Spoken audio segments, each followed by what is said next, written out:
Filha, senta aqui do meu lado, porque hoje eu vou te contar algo que escondi por muitos anos. Não por vergonha, nem por medo, mas porque eu mesma demorei para aceitar. Às vezes, a gente precisa viver uma vida inteira para entender onde foi que a gente se perdeu. Eu tinha 24 anos quando conheci o Jorge. Era uma moça cheia de sonhos, morava com minha mãe e trabalhava como costureira numa loja pequena do centro da cidade. Não era muito, mas era meu. Eu tinha orgulho do que fazia. O Jorge apareceu como quem não quer nada, comprando um paletó, dizendo que ia a um casamento. Lembro como se fosse ontem.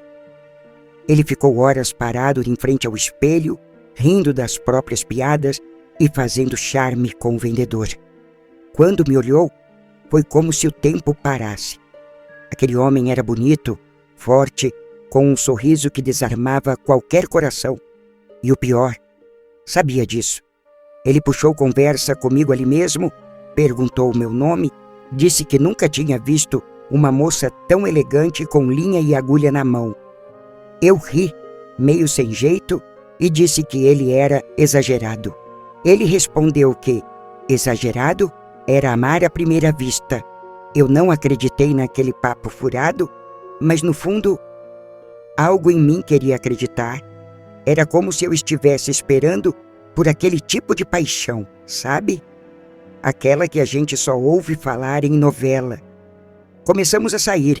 Primeiro cafés rápidos, depois passeios aos domingos, mãos dadas no centro da cidade, bilhetes escondidos dentro da minha bolsa de trabalho. Ele dizia que trabalhava com vendas, que viajava muito e que por isso não podia me ver com tanta frequência, mas sempre voltava cheio de flores, bombons, promessas. Em pouco tempo, eu já estava completamente apaixonada. E mais do que isso, cega. Minha mãe desconfiava. Dizia que tinha algo estranho naquele homem, que ninguém some por dias e volta como se nada tivesse acontecido. Mas eu defendia ele com unhas e dentes, porque ele era gentil comigo, me fazia sentir especial. E eu nunca tinha sentido aquilo antes. Depois de 6 meses de namoro, ele me pediu em casamento. Foi tudo tão rápido que parecia um sonho. Ele apareceu na porta da minha casa com um buquê de rosas vermelhas e um anel simples, mas bonito. Me ajoelhou no meio da sala e disse que queria passar o resto da vida comigo. Eu chorei. Minha mãe também. Não de emoção, mas de preocupação. Ela tentou me alertar mais uma vez, mas eu não quis ouvir. Nos casamos em uma cerimônia pequena, só com alguns amigos e parentes mais próximos. Ele disse que a família dele morava em outra cidade, que não podiam vir. Achei estranho, mas aceitei. Afinal, ele sempre tinha uma explicação para tudo. E eu estava tão feliz que nem queria pensar em problemas. Nos primeiros meses de casados, tudo parecia perfeito. Ele era carinhoso, prestativo, dizia que me amava todos os dias. Mas as viagens continuavam. Ele saía por 3, 4 dias, às vezes uma semana inteira. Dizia que era o trabalho, que precisava garantir nosso futuro. E eu mais uma vez acreditava. Só que aos poucos, algo começou a mudar. Ele passou a chegar mais cansado, mais distante. Trazia menos flores, menos sorrisos. Começou a esconder o celular, trancar documentos, evitar conversas longas. E o mais estranho, ele nunca me levou no trabalho. Nunca conheci um só colega, um só chefe. Tudo era um grande mistério. E quando eu perguntava, ele se irritava. Até que um dia, ele esqueceu o celular em casa. E foi ali, naquele pequeno aparelho, naquele descuido bobo, que minha vida começou a desmoronar. O telefone ficou em cima da mesa da cozinha. Ele sempre foi cuidadoso com aquilo, não largava por nada. Mas naquele dia, talvez pela pressa ou por alguma urgência no trabalho, ele saiu sem perceber. Eu fiquei olhando aquele aparelho como se fosse uma bomba-relógio. Algo dentro de mim dizia para não tocar, para respeitar a privacidade dele. Mas outra parte gritava: agora é a sua chance. Uma chance de tirar as dúvidas que vinham me corroendo há meses. Era como se meu coração já soubesse, mesmo que minha mente tentasse negar. Com as mãos tremendo, desbloqueei o celular. A senha era a data do nosso casamento. Irônico, né? A mesma data que ele jurou amor eterno, escondia segredos que eu nem podia imaginar. Comecei a vasculhar. Primeiro as mensagens, vi algumas conversas com colegas de trabalho, nada demais. Mas então encontrei uma pasta de fotos escondida e dentro dela, imagens que tiraram meu chão. Ele, abraçado com outra mulher, em restaurantes, parques, festas. Havia até uma foto dos dois com uma criança no colo. Uma menininha com o sorriso dele, era impossível negar. Aquela era sua filha. Meu corpo gelou. Senti como se alguém tivesse puxado o chão debaixo dos meus pés. Meu coração batia tão forte que parecia querer sair do peito. Comecei a chorar ali mesmo, em silêncio, como se não quisesse que o mundo soubesse do que eu tinha acabado de descobrir. Como se, mantendo o choro baixinho, aquilo não fosse real. Continuei fuçando, tentando entender. Li mensagens entre ele e a mulher. Chamavam-se de amor, falavam do futuro da filha, das viagens em família, e o mais absurdo de tudo, ele dizia que estava sempre ocupado por causa do trabalho. O mesmo motivo que usava comigo. Ele vivia 2 vidas, 2 casas, 2 famílias, e eu era só uma peça no jogo dele. Quando ele voltou à noite, me encontrou sentada no sofá com o celular em mãos. Ele travou na porta, ficou pálido, como se tivesse visto um fantasma. Não precisava dizer nada. Ele entendeu. Eu sabia de tudo. A conversa que tivemos naquela noite foi uma das mais difíceis da minha vida. Eu não gritei, não fiz escândalo. Só queria entender, saber por quê. Ele disse que a conheceu antes de mim, que ela engravidou quando eles estavam se separando e que quando me conheceu, achou que podia recomeçar.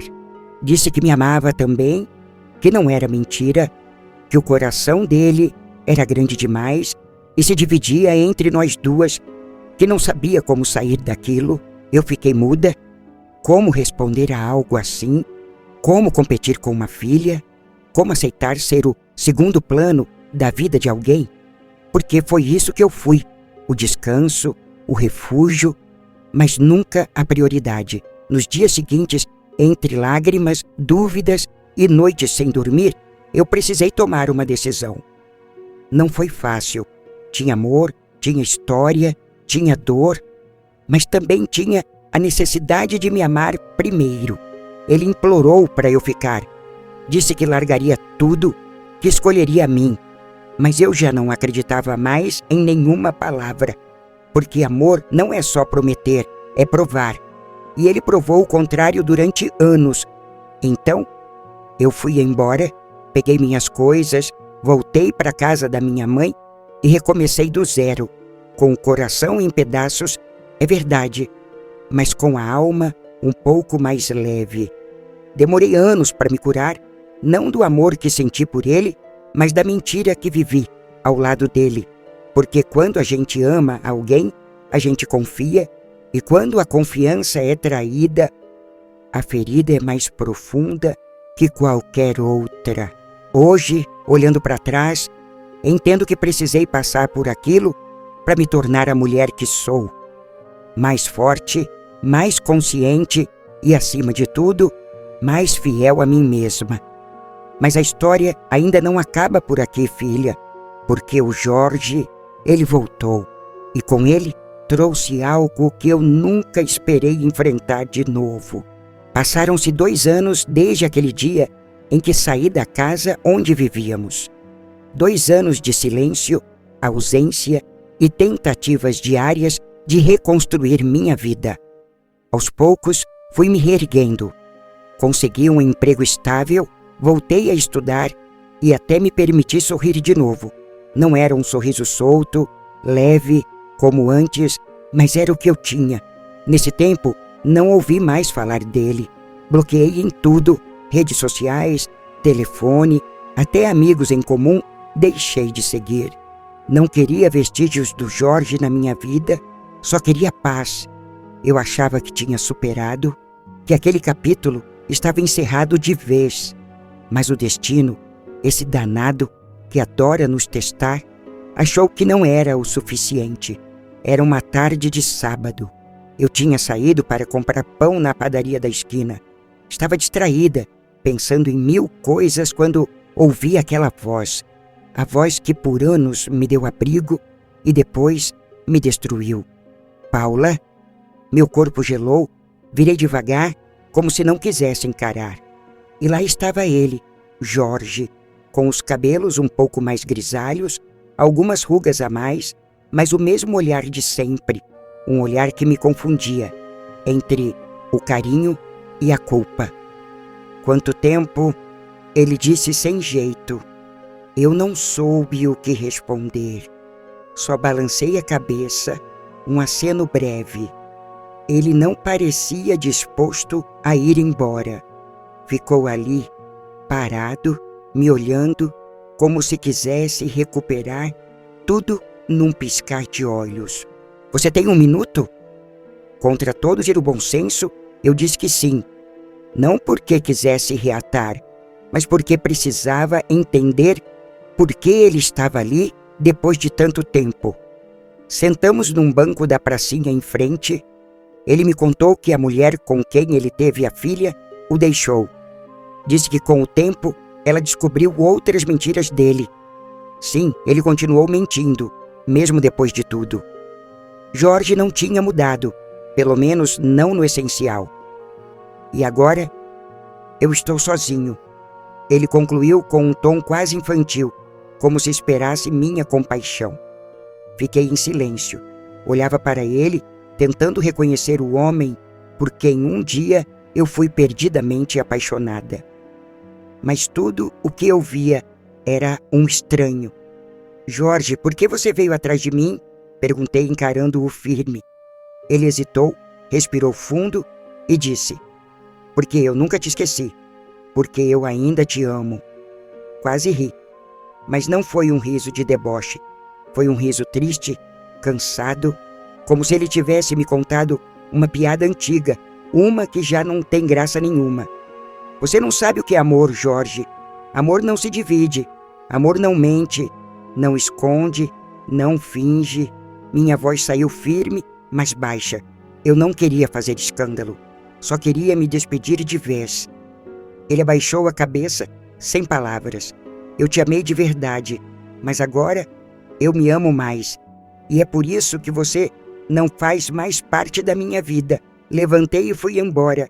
Dessa vez, sem dor no peito, sem lágrimas, só com um alívio estranho, como se tivesse finalmente enterrado um fantasma. Você tem 1 minuto?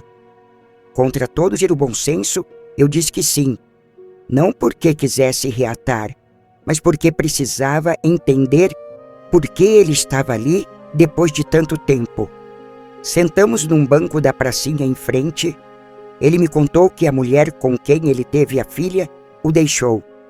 Disse que com o tempo ela descobriu outras mentiras dele. Sim, ele continuou mentindo, mesmo depois de tudo. Jorge não tinha mudado, pelo menos não no essencial. E agora, eu estou sozinho. Ele concluiu com um tom quase infantil, como se esperasse minha compaixão. Fiquei em silêncio. Olhava para ele, tentando reconhecer o homem por quem um dia eu fui perdidamente apaixonada. Mas tudo o que eu via era um estranho. Jorge, por que você veio atrás de mim? Perguntei, encarando-o firme. Ele hesitou, respirou fundo e disse: porque eu nunca te esqueci, porque eu ainda te amo. Quase ri, mas não foi um riso de deboche. Foi um riso triste, cansado, como se ele tivesse me contado uma piada antiga, uma que já não tem graça nenhuma. Você não sabe o que é amor, Jorge. Amor não se divide, amor não mente, não esconde, não finge. Minha voz saiu firme, mas baixa. Eu não queria fazer escândalo, só queria me despedir de vez. Ele abaixou a cabeça, sem palavras. Eu te amei de verdade, mas agora eu me amo mais. E é por isso que você não faz mais parte da minha vida. Levantei e fui embora. Dessa vez, sem dor no peito, sem lágrimas, só com um alívio estranho, como se tivesse finalmente enterrado um fantasma. Mas dias depois, recebi uma carta, escrita à mão. Era dele. Na carta, ele dizia que estava doente. Um câncer avançado. Disse que talvez não tivesse muito tempo e que tudo o que queria era me pedir perdão de verdade. Não para que eu voltasse, mas para que ele pudesse ir embora em paz. E foi aí que meu coração, mesmo calejado, vacilou, porque, apesar de tudo, eu era humana e ainda lembrava do homem que um dia me fez sorrir. Fui visitá-lo no hospital, magro, enfraquecido, mas com os olhos marejados. Conversamos por horas, relembramos o que foi bom, choramos pelo que foi ruim e, no fim, nos perdoamos, não como casal, mas como dois seres que se feriram e se amaram ao mesmo tempo. Ele faleceu uma semana depois e deixou uma carta para mim. Dizia que, entre todas as escolhas erradas que fez, me amar havia sido a única certa. Hoje, minha filha, eu conto tudo isso porque quero que você saiba: o amor é lindo, mas o respeito por si mesma é sagrado. Nunca aceite ser metade de nada. Você merece o todo, sempre. E se um dia alguém partir seu coração, que você tenha força para colar os pedaços e seguir. Porque a vida continua e a gente aprende a sorrir de novo. Depois da morte do Jorge, muita coisa passou a borbulhar dentro de mim. Não era tristeza pelo fim dele em si, mas por tudo o que aquilo representava. Era como se aquele ciclo finalmente tivesse sido encerrado. Com dor, com mágoa, mas também com perdão. Na semana seguinte ao enterro, fui chamada por um advogado. Ele havia deixado um testamento. Fiquei surpresa. Não esperava nada dele, muito menos bens. Afinal, nunca soube exatamente o que ele possuía. Parte do problema sempre foi o quanto ele escondia as coisas. No escritório, o advogado, um senhor de fala mansa, me entregou uma caixa. Não era uma herança no sentido comum. Não havia dinheiro nem imóveis. Era uma caixa de memórias. Fotografias, bilhetes, pequenos objetos, todos relacionados a mim. Ele disse que queria que você soubesse que, apesar dos erros, sempre pensou em você. Disse o advogado com um olhar discreto, quase piedoso. Abri a caixa ali mesmo. O primeiro item era uma fotografia antiga, nossa, em um parque.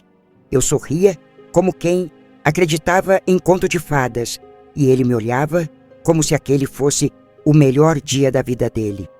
Havia também um guardanapo com uma frase rabiscada: ela é o caos mais lindo que já conheci. Era a minha letra, e ele tinha guardado aquilo. Me emocionei. Não pelo amor dele, esse eu já tinha deixado para trás, mas pela constatação de que, em meio ao caos, havia existido sim alguma verdade entre nós. Dias depois, conheci a filha que ele teve com a outra mulher. Ela já era adolescente e descobriu tudo da pior forma possível, quando o pai morreu e segredos vieram à tona. Você era a esposa dele? Ela me perguntou com os olhos cheios de interrogação. Assenti. sem saber bem o que dizer. Ela não era culpada. Era só mais uma vítima de tudo aquilo. Ele falava de você. Dizia que tinha cometido o maior erro da vida dele, deixando você escapar. Conversamos por horas. Ela era doce, parecia carente de verdade. Era impossível não me comover. Ela me contou que a mãe a deixou quando ainda era criança e que foi criada pelo Jorge praticamente sozinha. Depois de tudo que aconteceu, voltei a olhar para mim com mais carinho. Durante anos, fui a mulher que vivia em função de um casamento que nunca foi inteiro. Eu cuidava da casa, esperava ele voltar, fazia planos que ele já fazia com outra família, em outro lugar. Por um tempo, fui consumida pela culpa. Me perguntava onde foi que errei, se havia sinais que eu ignorei, se tinha sido cega demais. Mas percebi aos poucos que amor não é um jogo onde perdemos por confiar. Amar de verdade é uma entrega. E se há jogo de que não me arrependo, é de ter amado com pureza, mesmo que do outro lado tenha existido mentira. A menina que conheci, filha dele com a outra mulher, passou a me visitar de vez em quando. Aos poucos, tornou-se quase como uma neta. Engraçado dizer isso, mas ela se sentia segura comigo, mesmo eu sendo no papel a rival da mãe dela. Ela me ajudou a enxergar Jorge de um jeito mais humano. Contava histórias de quando ele a levava à escola, de como cozinhava mal, mas insistia em fazer arroz todo domingo, e de como chorava quando ela adoeceu. Acho que ele estava tentando se redimir. Ela me disse uma vez, com os olhos marejados. Talvez estivesse, e talvez esse seja o ciclo da vida. Errar, tentar, falhar de novo e ainda assim buscar algum sentido. Aos poucos comecei a escrever, pegava cadernos antigos e anotava tudo, lembranças, emoções, pensamentos soltos. Não era para publicar, nem mostrar a ninguém. Era meu jeito de curar as feridas. A escrita me salvou. Teve um dia em especial que nunca vou esquecer. Estava chovendo e a casa estava silenciosa. Peguei um dos bilhetes que ele deixou na caixa, um que dizia apenas: se eu tivesse mais tempo, teria feito tudo diferente. Chorei como não chorava há anos. Não por saudade, mas por fim. Porque ali, naquela lágrima, percebi que tinha finalmente virado a página. Não sei se ele se arrependeu, não sei se teria feito tudo diferente, mas eu fiz. Depois dele, nunca mais aceitei metades, nunca mais deixei de me ouvir, nunca mais abandonei a mulher que fui um dia. Hoje, passo meus dias entre plantas, chá e lembranças, mas não são lembranças que doem mais. São histórias que me moldaram, que me fizeram quem sou. E se eu pudesse voltar no tempo, talvez tivesse dito a mim mesma: você vai sofrer, mas vai sobreviver. E vai sair disso mais forte do que jamais imaginou. Casei com um homem que tinha outra família, mas hoje minha família sou eu, minhas memórias, minha paz, minha verdade. E se há algo que aprendi com essa história toda, é que às vezes a vida nos quebra não para nos destruir, mas para que possamos nos reconstruir do nosso próprio jeito. Com o tempo fui me desfazendo das coisas dele. Cada objeto tinha um peso, uma memória. Do casaco pendurado atrás da porta, a caneca lascada onde ele tomava café todas as manhãs. Nada disso fazia sentido em uma casa onde só havia espaço para a verdade. E ele, por mais que tenha sido parte da minha vida, não fazia mais parte da minha paz. Mas antes de jogar tudo fora ou doar, encontrei uma caixa no fundo do armário. Não era a mesma caixa onde ele havia deixado os papéis do divórcio ou as fotos escondidas. Essa era diferente, pequena, de madeira escura, trancada com uma fitinha vermelha.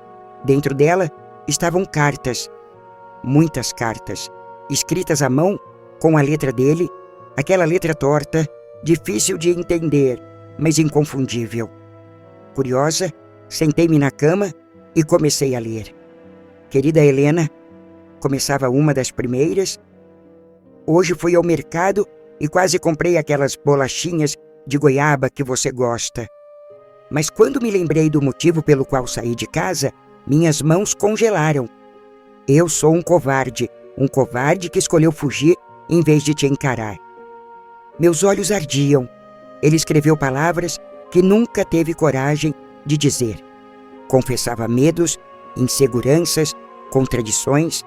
Em uma carta, contava sobre o nascimento da filha com a outra mulher e como chorou de medo e culpa.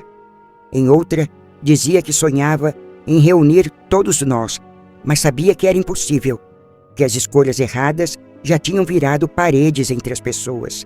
Você sempre foi o meu lar, mas eu escolhi viver dividido. Ele dizia em uma das últimas. Li tudo, uma por uma. Algumas vezes chorei, outras senti raiva. Algumas cartas me trouxeram consolo, outras me afundaram na solidão. Mas no fim, senti alívio, porque ele teve tempo de escrever, mesmo que nunca tenha tido coragem de enviar. Essas cartas me mostraram que, no meio da confusão que ele foi, existia um homem lutando contra ele mesmo. Alguém que talvez amasse demais e de forma errada. Um homem fraco, mas humano. Decidi queimar as cartas no quintal, uma a uma, não por vingança ou desprezo, mas por libertação. Cada folha virando cinza era um peso a menos no meu coração. Enquanto as chamas dançavam, senti o vento bater no rosto e pensei, agora sim, estou pronta para recomeçar. A noite chegou serena, e naquela serenidade, pela primeira vez em anos, dormi sem sonhos turbulentos. Só o silêncio bom de quem fez as pazes com o passado. Depois daquela noite em que queimei as cartas, algo dentro de mim mudou. Não foi uma mudança abrupta, como se eu tivesse esquecido tudo. Nada disso. A dor ainda estava ali, mas não mandava mais em mim. Era como uma cicatriz, presente, visível, mas sem sangrar. Comecei a reorganizar a casa, um canto por vez. A cada móvel que eu mudava de lugar, parecia que eu empurrava um pouco da velha energia para fora. Troquei as cortinas, coloquei uma nova toalha na mesa da cozinha e, por fim, pendurei um quadro com uma frase que minha avó sempre dizia: quando não puder mudar o mundo, mude sua alma. Fazia tempo que eu não recebia visitas, mas um dia, sem avisar, minha vizinha, Dona Rosilda, apareceu com um bolo de fubá e um sorriso acolhedor. Soube que você tem ficado muito quieta esses dias. Ela disse, sentando-se na varanda como se fosse parte da casa.